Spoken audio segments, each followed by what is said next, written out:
아멘. 이 시간에 강원도 행성 영락교에서 심우하시는 한경호 목사님께서 나오셔서 합력하여 선을 이루자라는 제목으로 말씀을 전해주겠습니다. 나오실 적에 우리 오른손을 들어서 할렐루야 이렇게 반겨주시면 좋겠습니다. 네.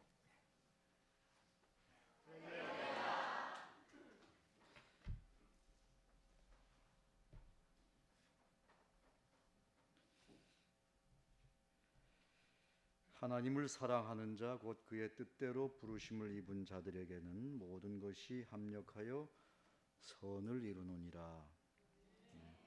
우리가 다 잘 아는 말씀입니다. 이 말씀을 토대로 한번 이 시대에 우리가 뭘 어떻게 해야 될 것인지에 대해서 잠깐 좀 생각하겠습니다. 여러분 노아 홍수 심판을 다 기억하시죠? 네, 아주 옛날 얘기죠. 옛날에 있었습니다. 근데 노아 홍수 그 심판 이야기를 성경을 보면 우리가 몇 가지를 알 수가 있습니다. 첫째는 심판의 이유가 있죠. 왜 하나님께서 심판을 하셨나?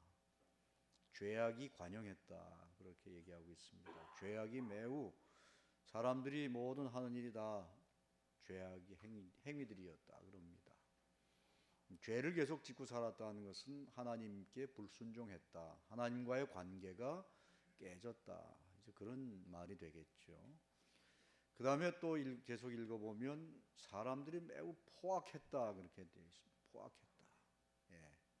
인간의 성정이 매우 포악해지고 살벌해지고 거칠고 인간 간의 관계가 사랑의 관계, 아름다운 선한 관계가 아니라 서로를 해치고 하는 그런 포악한 관계, 인간관계가 깨졌다 그런 말씀이죠. 그 다음에 땅이 심히 패괴했다 이렇게 표현도 됩니다. 자연과의 관계, 땅과의 관계도 망가졌다 그런 말씀입니다.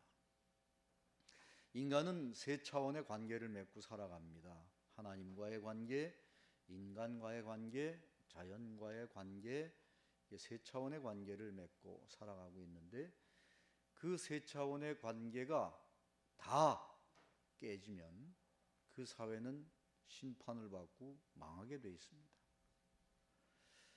노아 시대에 왜 홍수 심판이 내렸나? 바로 이 세 차원의 관계가 다 깨졌기 때문입니다.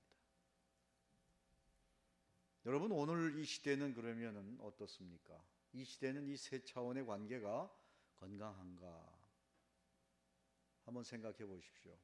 개인적으로 나와 하나님과의 관계만 생각하지 말고 이 사회 전체, 이 사회가 나가는 방향, 사회가 추구하는 가치관, 정신 이런 것들이 과연 하나님 보시기에 어떤가 한번 생각해 보십시오. 요즘 뭐가 제일 최고인 시대입니까? 뭐가 제일 최고입니까 요새? 예?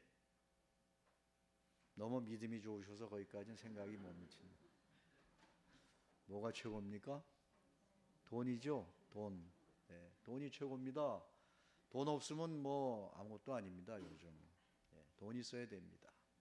모든 것이 돈으로 평가되고 돈으로 환산됩니다. 네. 그러다 보니 정말 이 돈이 하나님 자리를 대신하는 그런 상황 되는 거 아닙니까, 여러분? 그렇죠? 예수님 만몬이라 그러셨습니다. 만몬. 만몬은 단순히 돈이라고 하는 물질만을 가리키는 것이 아니고 돈 플러스 알파입니다. 돈이 존재함으로써 인간의 마음속에 일어나는 여러 가지 심리적인 그런 모습들까지 포함한 거예요. 유혹. 돈이 있으면 유혹을 받죠. 갖고 싶죠. 만몬하면 그러한 어떠한 정신적인 현상, 악령의 역사까지 포함한 그런 내용입니다. 만몬에 이끌려 사는 인생, 사회. 오늘 그런 사회 아니겠습니까, 여러분? 네. 우리는 교회에서는 하나님을 다 믿고 섬긴다고 하지만 사회에 나가보면 이 사회는 전혀 그렇지 않습니다. 예. 알게 모르게 우리도 어쩌면 돈을 숭상하고 돈을 따라가고 더 많이 갖고 싶고 돈 때문에 우리도 역시 살아가고 있는 거 아닌가. 돈이 하도 주인 노릇하다 보니까 이상한 현상들이 생깁니다. 돈이 왜 돈이냐? 돈은 돌기 때문에 돈입니다. 돌아다녀야 돈이에요. 그게 돈입니다. 돈은 잘 돌아다니면 그 사회가 건강할 수 있습니다. 근데 요즘 돈이 좀 돕니까, 여러분? 잘 안 돌죠? 어느 한 곳에 정체해 있고 특정한 소수에게 집중되어 있고 그렇습니다. 돈이 안 돌면 어떻게 되죠? 돈이 안 돌면 사람이 돕니다. 예, 그래서 돈은 돌아야 되는데 돈이 돌지 않으면 사람이 돕니다. 그러니까 요즘 사람이 그러한 돌아버린 사건, 돌아버린 일들이 얼마나 많이 발생합니까? 예, 제정신이 아니죠. 돈이 하나님 자리를 차지하고 있습니다. 인간 간의 관계는 어떻습니까? 사람과 사람 사이의 관계는 요즘 경쟁의 관계죠. 적대적 관계입니다. 어린 시절부터 그렇게 교육받고 성장합니다. 지금 나 하나 잘 되면 고만입니다. 내 친구를 밟고 일어서야 됩니다. 그렇지 않습니까? 겉으로는 뭐 서로 친한 것 같아도 실제로는 밟아야 됩니다. 경쟁에서 이겨야 됩니다. 예, 경쟁 사회입니다. 엄청난 경쟁 사회입니다. 선의의 경쟁이 아닙니다. 요새의 경쟁은 남 밟고 올라서는, 남 죽이고 일어서는 그런 경쟁, 나만 잘 살겠다고 하는 그런 경쟁입니다. 모두가 잘 되는 그런 경쟁이 아닙니다. 예, 경쟁을 했는데 서로 잘 돼야 되잖아요. 경쟁이 없을 수는 없지만, 근데 누구는 죽고 누구는 사는 그런 경쟁입니다. 어린 시절부터 우리는 아이들을 그런 풍토 속에서 기르고 있지 않습니까? 학교도 그렇고 뭐 아이들이 굉장히 불쌍해요. 뭐 아침 일찍 나가서 밤 늦게 들어옵니다. 과외 공부하느라. 좋은 대학 가야 되고 좋은 직장 취직해야 되고. 예. 그저 우리 애만 잘 되면 고만입니다. 남 애는 어떻게 될지 잘 모르고 지가 알아서 할 일입니다. 아메리칸 인디안들을 이제 미국에서 자기들 사회에 편입시키기 위해서 공교육을 실시했습니다. 학교를 세우고 아이들을 교육시켰는데 시험을 보잖아요.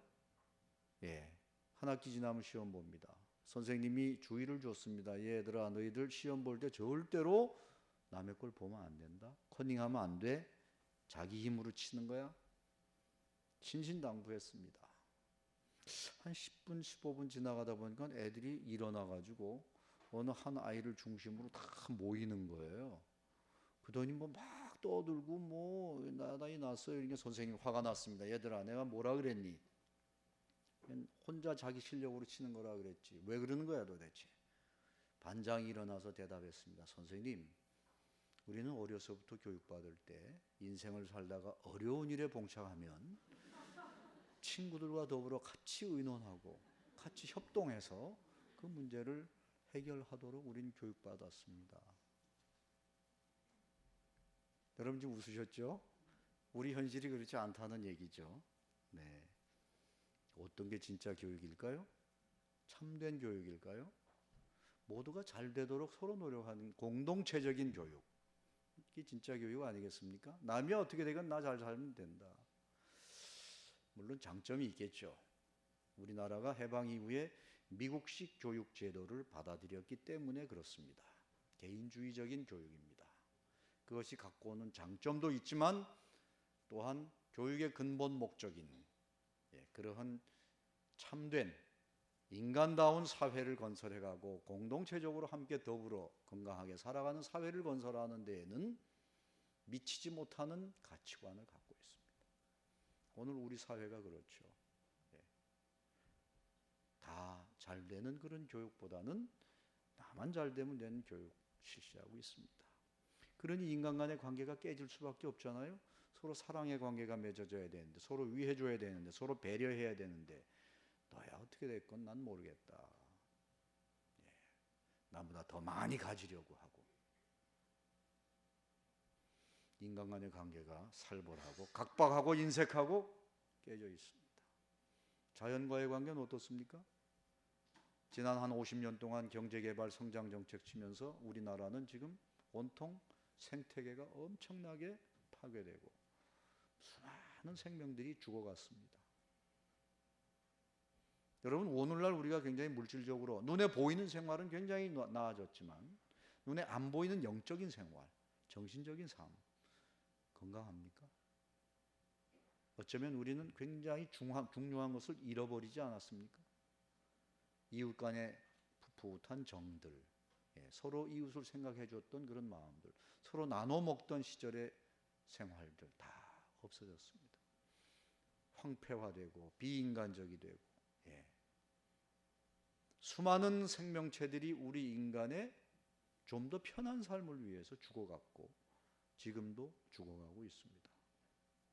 근데 우리는 교회에서 신앙 고백할 때 천지 만물을 지으신 하나님이라고 고백합니다. 인간 외의 모든 생명체도 다 하나님이 지으셨다고 말로는 그래요. 근데 하나님이 지으신 그 아름다운 생명체들을 우리는 아무 생각 없이 죽이고 아무 죄책감도 없습니다. 그저 우리 인간을 위해서 불가피한 일이었다. 경제 성장을 위해서는 그건 참 어쩔 수 없었다. 그저 이렇게 자위하면서 정당화시키고 있습니다. 언제까지 여러분 이럴 겁니까? 한참 경제개발 하던 60년대, 70년대, 80년대는 그게 그래도 통했습니다마는 시대가 달라졌습니다. 1990년대 이후 우리 사회는 생명의 시대로 접어들었습니다. 시대 정신이 바뀌었습니다. 시대 정신이 바뀌었어요. 이제 좀 알게 됐습니다. 아, 그게 아니로구나. 겪으면서 알게 됐습니다. 근데 우리 기독교인이 너무 늦어요. 우리 기독교가 동반 성장했지요. 경제 성장과 함께 동반 성장했습니다. 7, 80년대에 교회가 확 성장했습니다. 경제 성장 시기에 똑같이 성장했습니다. 경제 성장의 혜택을 우리 교회가 많이 봤습니다. 근데 그 경제 성장의 이면에서 수많은 생명체들이 죽어갔습니다. 근데 거기에 대해서 아무런 죄책감이 없습니다. 우리가 오늘날 잘 되게 된 데 대한 이면에서 희생당한 수많은 생태계의 생명체들에 대해서 아무런 반성과 성찰과 죄책이 없습니다. 이러고도 계속 우리는 하나님의 축복을 받겠다고 얘기할 수 있습니까? 우리는 조그만 미물 속에도 하나님의 영이 작용하고 있다는 신앙 고백을 하지요. 하나님이 지으셨으니까. 하나님이 지으신 모든 생명체 속에는 하나님의 영이, 하나님의 기운이 거기 작용하고 있습니다. 근데 너무 아무런 생각 없이 생명체들을 대하지 않았나요? 그렇게 무참히 하나님 보시기에 아름다웠던 생명체들을 그렇게 죽이고 파괴하고도 축복받겠다고, 복받겠다고 우리가 지금 하나님 앞에 떳떳하게 이야기할 수 있을까요? 무언가 크게 지금 잘못되어 있다.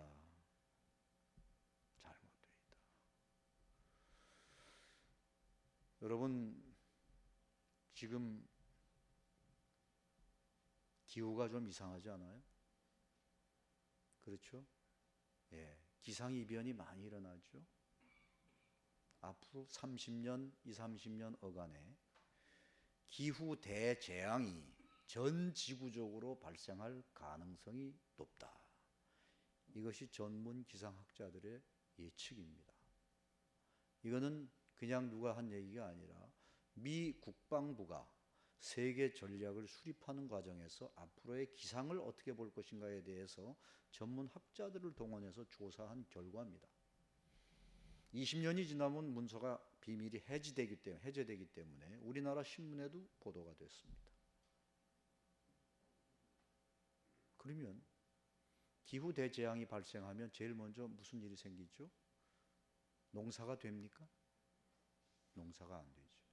식량 파탄 사고가 생긴다. 식량 파탄이 일어날 걸로 보고 있습니다. 세계적으로 유명한 레스터 브라운이라고 하는 식량학자는 그러한 상태가 됐을 때 일본의 경우 약 3천만 명이 아사할 것이다. 그렇게 예측하고 있습니다. 전혀 여러분 지금 감이 안 잡히시죠? 네.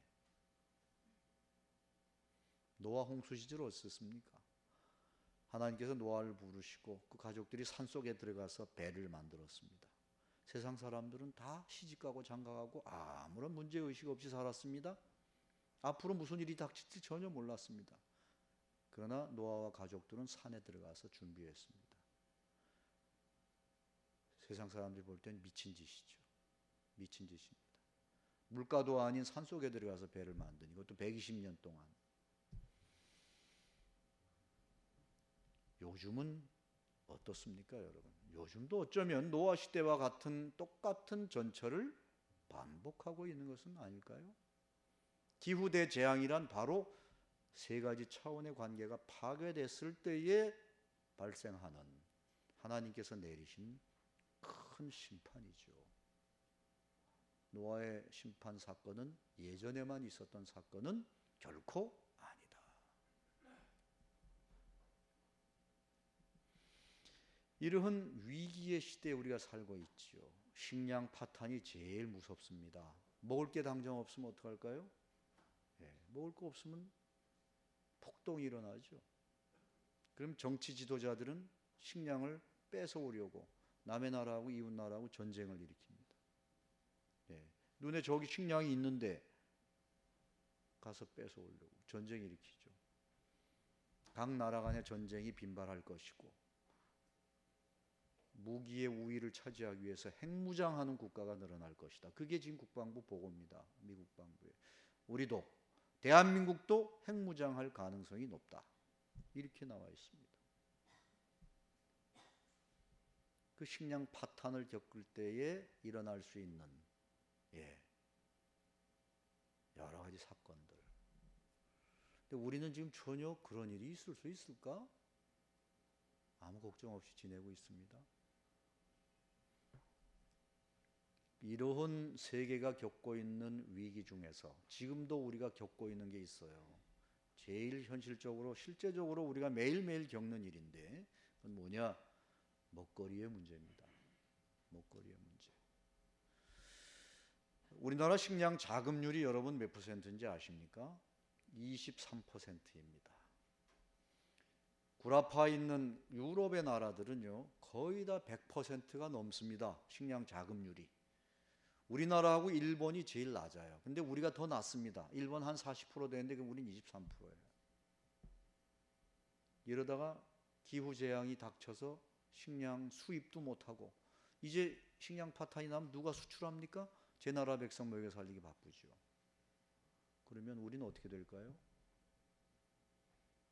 그거는 장래일이라고 치고 지금 현실적으로 겪는 먹거리의 오염들 식량 자급률이 현저히 낮음으로 인해서 수입 농산물 들여오죠. 기존에 생산되는 농산물은 거의 다 화학 농약과 화학 비료를 주고 생산합니다. 수입 농산물 엄청 들어옵니다. 수입 농산물은 거저 들어옵니까? 생명체이기 때문에 중간에 수송 과정에서 망가지죠. 썩거나 부패하거나 망가집니다. 그럼 상품성이 떨어져서 못 팔죠. 그렇기 때문에 처리합니다. 무슨 처리요? 방사성 처리, 훈중 처리, 농약 처리, 각종 처리를 해서 썩지 않게 망가지지 않게 만들어서 들어옵니다. 예전에 오래전 일이지만 요코하마 일본 항에서 수입밀을 미국산 수입밀을 수입한 것을 컨테이너 박스에서 하역 작업을 하던 인부들이 질식사한 사건들이 있었습니다. 문을 열고 들어갔는데 훈중 처리를 했기 때문에 들어가서 좀 있다가 질식합니다. 전부 처리해서 들어옵니다. 수입밀과 우리 밀 비교 많이 했죠. 예전에 벌레를 집어넣어 봅니다. 우리 밀은 끄떡없이 사는데 수입밀에 들어간 벌레는 좀 있다가 하루 이틀 있다 죽습니다. 벌레가. 이러한 수입 농산물 엄청나게 들어옵니다. 아무 문제의식 없이 사 먹습니다. 지금. 바나나 잘 먹죠. 저도 바나나 좋아합니다. 바나나는 농약에 하루를 푹 담궜다가 들어온다 그래요. 얘기를 들으면. 근데 참 사람 이상하죠. 그걸 알면서도 바나나 먹습니다. 저도 먹습니다. 왜? 어린 시절에 제일 먹고 싶은 게 바나나였어요. 그 기억 때문에 지금도 사서 먹진 않지만 있으면 먹습니다. 이렇게 수입 농산물이 범람하는 시대에 살고 있어요. 더 무서운 것은 유전자 변형 농산물 식품입니다. 여러분 GMO라고 들어보셨죠? 예, 유전자 변형 식품 농산물입니다. 마트의 시장에 아주 범람하고 있습니다. 여러분 주부들은 아시겠죠? 마트에 가면 식용유들이 엄청 많죠. 콩으로 만든 거, 옥수수 배아루 뭐 이렇게 짰대는 거, 카놀라유, 그 전부 GM 농산물로 만든 식용유들입니다. 우리나라에서 생산한 콩, 옥수수 가지고 어떻게 그런 식용유를 생산해낼 수 있어요? 못하죠. 타산도 안 맞습니다. 가격이 엄청 우리 농산물 가격 가지고 해가지고 그 타산 전혀 안 맞습니다. 전부 수입한 GM 농산물로 만든 겁니다. 근데 여러분 GM 농산물에 의한 피해, 이거는 이미 실험 결과가 나와 있습니다. 불임률 높아지고 암 발병률 높아지고 면역 체계 떨어지고, 예. 근데 효과는 먹은 지 한 20년이 지나면서 나타난다고 그래요. 우리나라의 GM 농산물이 이제 본격적으로 들어온 거는 오래지 않습니다. 상용화된 거는 96년도부터니까 20년 됐습니다.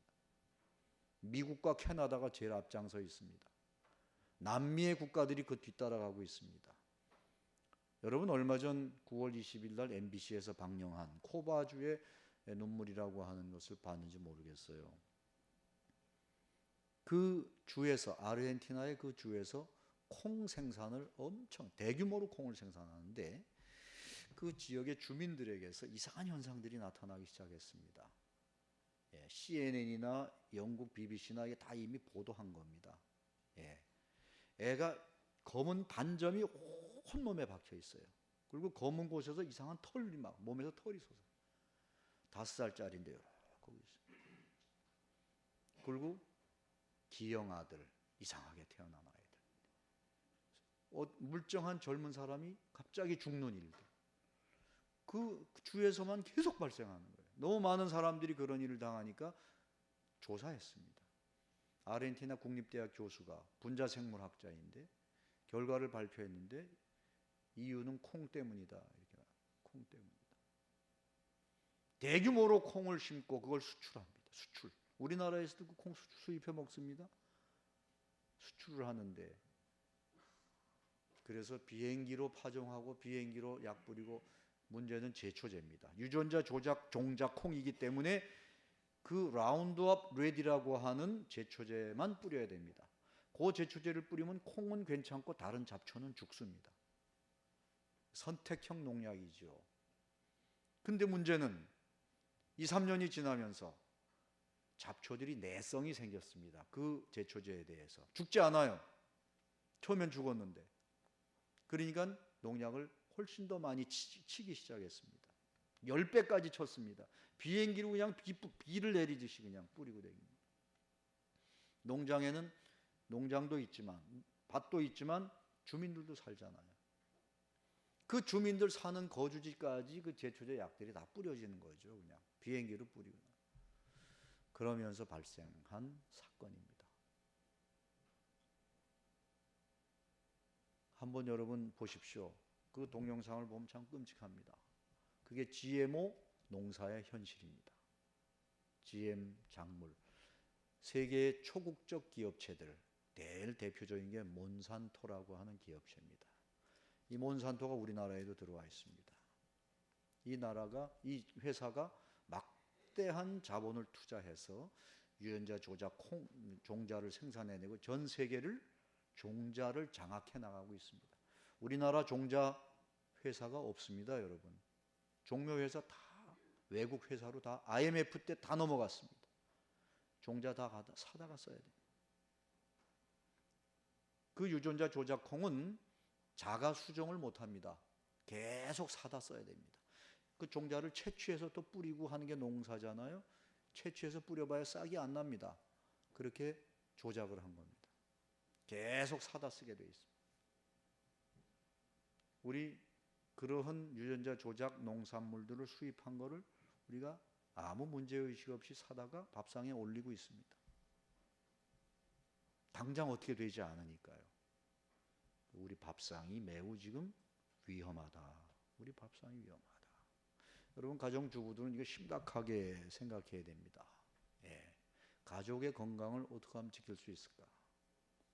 요즘 젊은 주부들은 아이를 낳아 기를 때 위해서 왜 유기농만 찾아요? 어떻게 보면 유기농만 찾습니다. 평소에 우리가 먹는 식품, 음식물들이 깨끗해야죠. 예. 약상이어야 되는데, 밥상은 약상이어야 되는데 어느 순간부터 밥상이 독상이 되어 버렸습니다. 독이 든 음식물을 너무 많이 먹습니다. 요즘 암 환자들이 얼마나 많이 늘었어요. 병원만 좋습니다, 요새.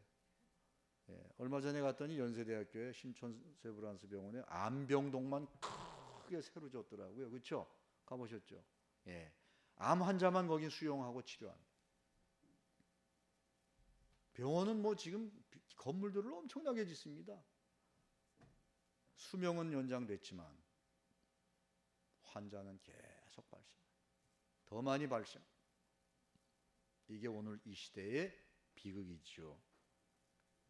우리는 그동안 건강 문제를 얘기하면 육신의 문제라고 치부해 버렸습니다. 우리 교회는 영적인 문제를 다뤄야지 왜 육신의 문제를 자꾸 얘기하냐. 이 이제 서양의 이원론적인 사고 방식이죠. 예, 몸과 영을 따로 나누어서 생각하는 그러한 사고 방식입니다. 우리 동양은 원래부터 이원론입니다. 몸과 마음을 하나로 봅니다. 여러분 우리 글자도 옛날부터 그렇죠. 몸 아래 위로 미음이 있고 그 사이에 아레아가 찍혀 있는 게 원래의 글자입니다. 그럼 아레아는 오로도 읽고 아로도 읽죠. 몸도 되고 마음도 됩니다. 몸과 마음은 하나예요. 우리의 사고방식 속엔 그렇습니다. 히브리인도 그렇습니다. 히브리인들도 원래 우리 같은 이론론적 사고예요. 성서도 그렇습니다. 근데 사도 바울이 헬라 사람들에게 그리스 철학의 영향을 받은 이원론의 영향을 받은 사람에게 설명을 할 때에 몸과 영을 자꾸 나누어서 설명을 한 이유는 그들에게 이해를 쉽게 시키기 위해서 그런 그 사람들의 사고 체계를 빌려서 설명한 것뿐입니다. 예. 그리고 서양 철학의 영향을 많이 받은 서구 신학이 우리나라에 들어오면서 기독교 신학으로 들어오면서 우리도 알게 모르게 이원론적인 사고에 많이 젖어들었습니다. 몸과 마음은 그러나 분리되는 게 아니다. 고린도전서 6장 19절 말씀을 보면 너희 몸은 하나님의 영이 거하시는 거룩한 성전이다. 그렇게 말씀하고 있어요. 사도 바울께서. 예. 우리 몸이 하나님의 거룩한 영이 거하시는 곳이다. 근데 그 육신의 그렇기 때문에 우리의 몸을 건강하게 유지하는 것이 영적인 건강을 유지하는 중요한 과정입니다. 예. 근데 우리 몸이 망가지면 병들고 망가지면 영도 병들고 망가지게 되죠. 따라서 우리 육신의 건강을 유지해 나가는 것은 신앙적 건강성을 유지하는 것과 직결되어 있다. 이렇게 볼 수가 있겠습니다. 자, 이렇듯 우리의 밥상이 위험해지고 이렇게 정말 세계가 생태계가 파괴되고 죽고 하는 이 상황 속에서 우리 그리스도인들은 그럼 할 일이 뭔가? 예. 이제 우리 예수 믿고 구원받고 천국 가면 고만입니까? 이때까지 이게 한국 교회의 우리 모습입니다. 예수 믿고 구원받고 천당 간다, 천국 간다. 이거의 구원신앙 고백 중심으로 한국 교회가 내려왔죠. 근데 성경의 진리의 중요한 두 축은 구원도 있지만 창조가 있습니다. 창조와 구원이 조화를 이루어야 됩니다. 창조신앙에 대한 고백이 우리한테 없습니다. 별로. 참 아름다워라. 주 하나님 지으신 모든 세계. 그거 몇 장 부르면 끝입니다. 없어요. 지금은 뭐 도시에서는 야외 예배 같은 게 없지만 예전에 야외 예배 가면 지금도 저희 교회는 시골에 있으니까 야외 예배 갑니다.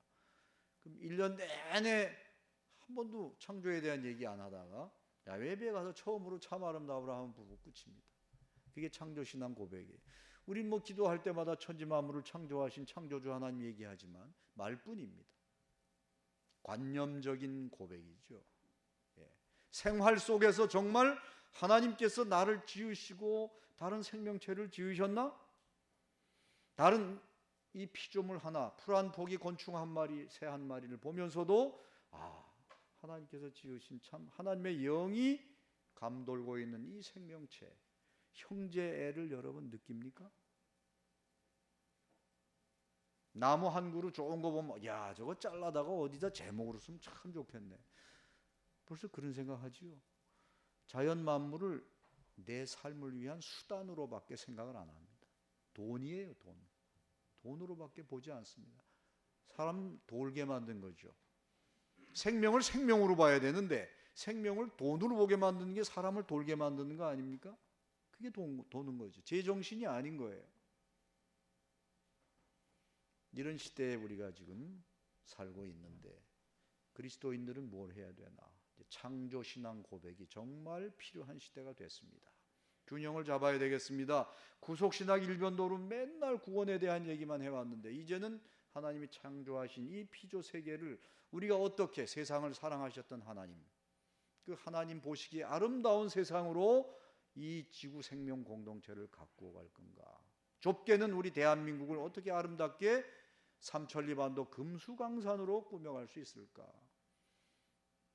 거기에 우리 그리스도인의 소명과 책임이 있지 않을까? 여러분들은 어떻게 생각하십니까? 그렇지 않겠습니까? 그저 나 예수 믿고 구원받고 나 천국 가면 고만이다. 세상에 대해서는 난 모르겠어. 그게 바람직한 우리 신앙인의 자세일까요? 아니죠. 아닙니다. 이 세상을 지배하고 있는 불의, 이 세상을 지배하고 있는 반생명적 구조, 이런 것들을 생명의 영성으로 무장하고 창조신앙 고백으로 무장해서 물리치면서 아름다운 동산으로 만들어내는 것이 우리에게 맡겨진 하나님의 소명인 줄로 믿습니다. 정말 귀한 소명이죠. 누가 하겠습니까? 예전에 장관을 지내신, 농림부 장관을 지내신 김성훈 교수라고 있습니다. 김성훈 전 장관인데 이분도 크리스찬이에요. 얼마 전에 얘기를 하다가 저보고 그럽니다. 목사님, 왜 도대체 교회에서는 이 GMO에 대한 얘기를 이렇게 전혀 하지 않습니까? 이게 지금 생명의 가장 근원적인 세계를 인간이 탐욕, 돈 벌겠다고 기업들이 다 나섰으니까 돈 벌겠다고 정부는 뒷받침하고 이거 지금 유전자 조작을 하고 있는 게 하나님의 창조 질서를 교란하고 파괴하는 이 행위에 대해서 어떻게 교회가 아무 얘기도 안 하고 있습니까? 하면서 막 굉장히 열을 받아가지고 저한테 제가 목사니까 얘기하는 걸 들었습니다. 지금은요 종간의 구별도 없고 동식물 구별도 없습니다.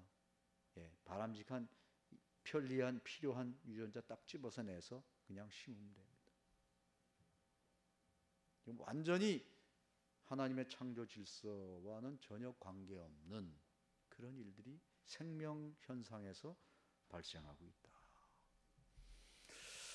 이런 일들을 극복하는 것이 우리에게 주어진 소명이라고 여러분 믿는다면 실천에 옮겨야 되잖아요.